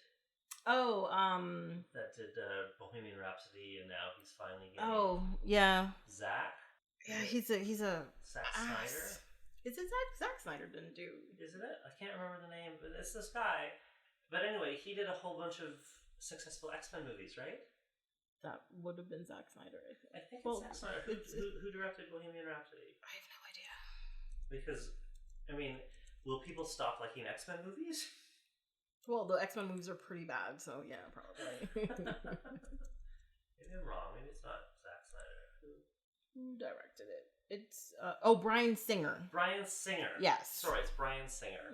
So what did Bryan Singer do that was popular before, obviously? He's done a bunch of stuff. He's done a lot. Like, he did The Usual Suspects, right? No. Am I getting him wrong? Yeah, he did The Usual Suspects. He did X-Men. He did Superman Returns. That's what I was thinking, X-Men. Yeah. So, I mean, will people now not be able to say they like The Usual Suspects or X-Men when/if all the allegations against Bryan Singer turn out to be true? Probably. But the thing is we're at a point, like with movies like Annie Hall and stuff that came out a long time ago before we knew all this stuff. Yeah. There's a soft spot in your heart for it already, and you can't give it up. Objectively speaking, bad people can create good art. Yes. They can. But the problem is that it's, when you pay for their art, you're perpetuating their lifestyle. You don't want to support them. Yeah. And that's what the biggest problem is that, you know, you shouldn't support these bad people. Well, I don't seek out new Woody Allen movies. But, I mean, yeah. But things in the past, it's hard to know what to say. Exactly. And it's true. I mean... you kind of live in worry that one of your favorite movies, it turns out somebody has done something. I'm like, seriously, like, I'm literally at a point where I'm just like, somebody in this movie did something offensive. Yeah. Right now, I'm just gonna try my best to get over this a little bit. you know. But Harry Met Sally, I think Ron Weiner is dead and no one has said anything about him. And Nora Ephron is dead, and I think we're safe. Fingers crossed. Billy Crystal, don't let us down. Oh my god, yes. Oh. Well, I guess that's it. Yeah. That's good. Yeah, good discussion. Good movies. Thanks for inviting me to do this. Yeah, thank you very much for coming and doing this with me. Fun. Yeah, we'll have to get you back sometime if there's anything else interesting you want to talk about. So again, thank you very much for doing this. You can follow Off My Shelf at Oh My Shelf on both Twitter and Instagram, or you can send me an email at ohmyshelf@gmail.com. Next time, we'll be talking about the series Arrested Development. Hope you'll be here to listen.